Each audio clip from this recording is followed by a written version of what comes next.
All right, this is 2.3 part 2. In part 1 we talked about long division of polynomials, and in part 2 we're going to talk about the other type of division, which is synthetic division. Now this should be a review lesson for you guys. You covered this last year, so I'm basically going to just review it, remind you of a few things, maybe teach you a couple new things about it, but it shouldn't be a brand new topic for you guys.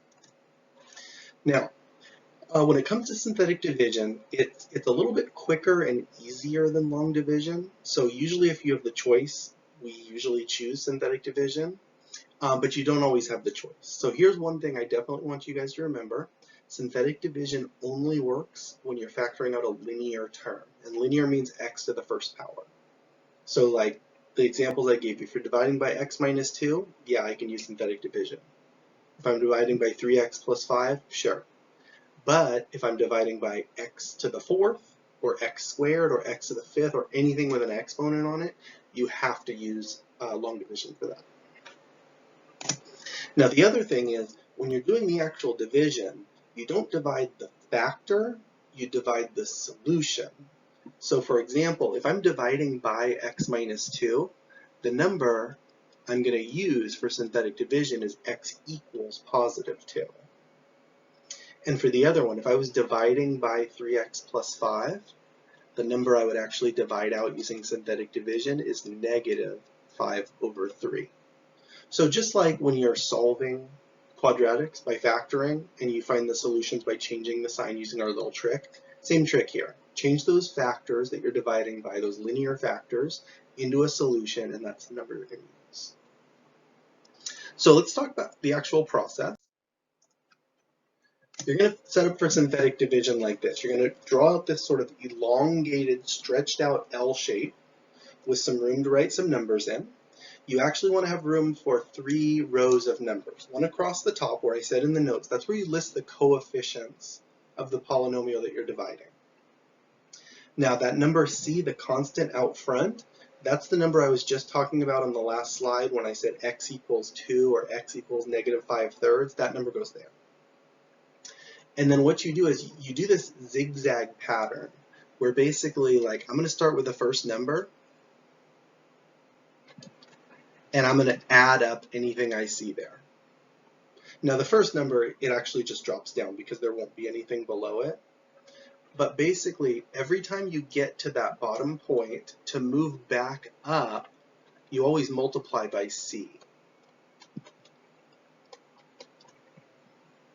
And then you'll have 2 numbers there, so you add again, and then you multiply by C again, and then you add again, and then you multiply by C again, until you get to the end, until you get to the last one, you'll end up by adding. So you do this kind of zigzag pattern where every time you're working down, you add up whatever numbers you see there, and every time you want to go up and back into the division problem, you multiply by that number C. Now the way it works out, remember I said at the beginning, you're going to end up with 3 rows of numbers. So right here, that's the coefficients of the original problem. Underneath it, you get a row of numbers that are basically just your work. That's not the answer or anything. That middle row is just there. I mean, it's there, but it doesn't do anything. The bottom row is the answer. So whatever numbers you end up with down here, that's the answer to the question. So that's what we want to do when we're doing synthetic division.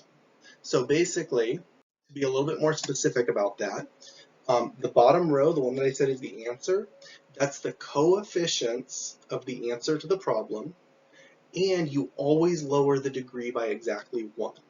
So remember what I told you guys, we're doing synthetic division only dividing by linear factor, and linear means x to the first. So if you're dividing by x to the first, whatever you're starting with, you're basically pulling 1x out of it. It lowers the power by 1.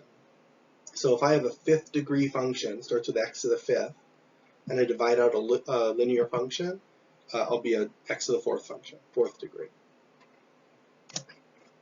And then that one extra number at the end is the remainder, which for now we'll do the same thing that we did with long division. We'll put it over what we were dividing by. So let's do an actual example here. And what I want you guys to notice is this is actually the exact same example we worked out in part 1. And I did that on purpose because I want you to see the same question worked out either way and show you that, yeah, we did get the same answer for both.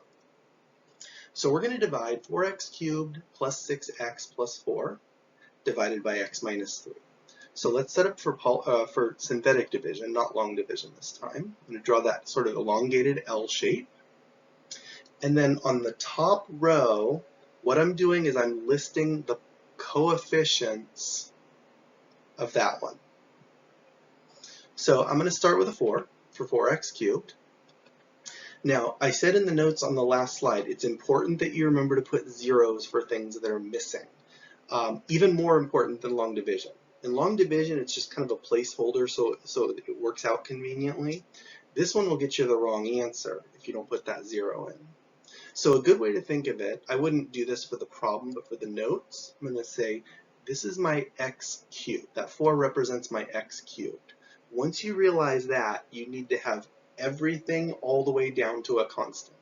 So you need to have an x squared term, an x term, and a constant term. And you're working in columns that way. So what you're really saying is that 4 is x cubed. I don't have an x squared, so I'm going to put a 0. I have positive 6x, I'll put positive 6 and positive 4 for my constant. It turns out they're all positive in this one, but they aren't always all positive. You can get a negative in there.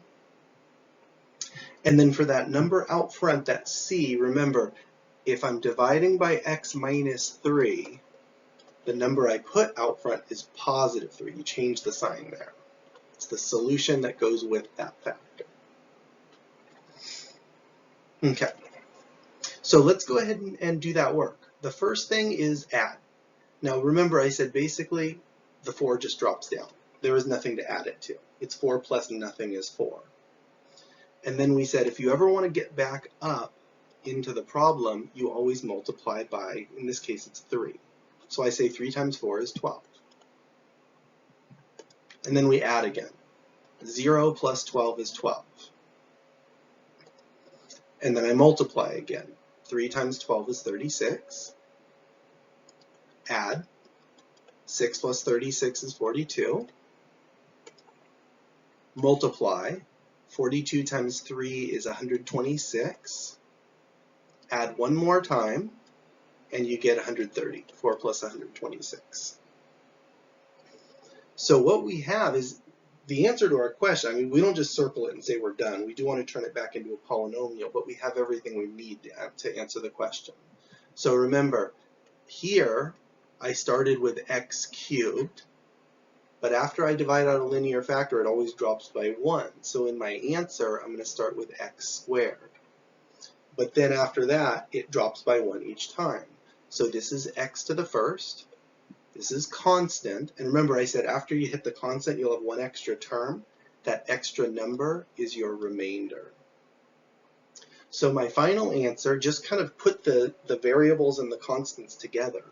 You have 4x squared plus 12x plus 42 plus, and then remember we said for the remainder, you do the same thing we did for long division. You take the remainder, which is 130, and you put it over the thing you are dividing by.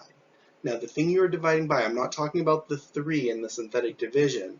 I'm talking about from the very original problem up here. We were dividing by x minus 3.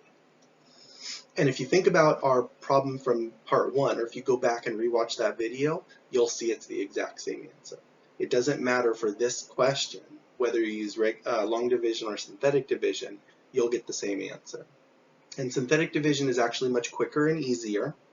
But remember, right at the beginning of notes today, I said, if I was dividing by x to the 5th minus 3 instead of x minus 3, I have to do long division. I don't have a choice for that.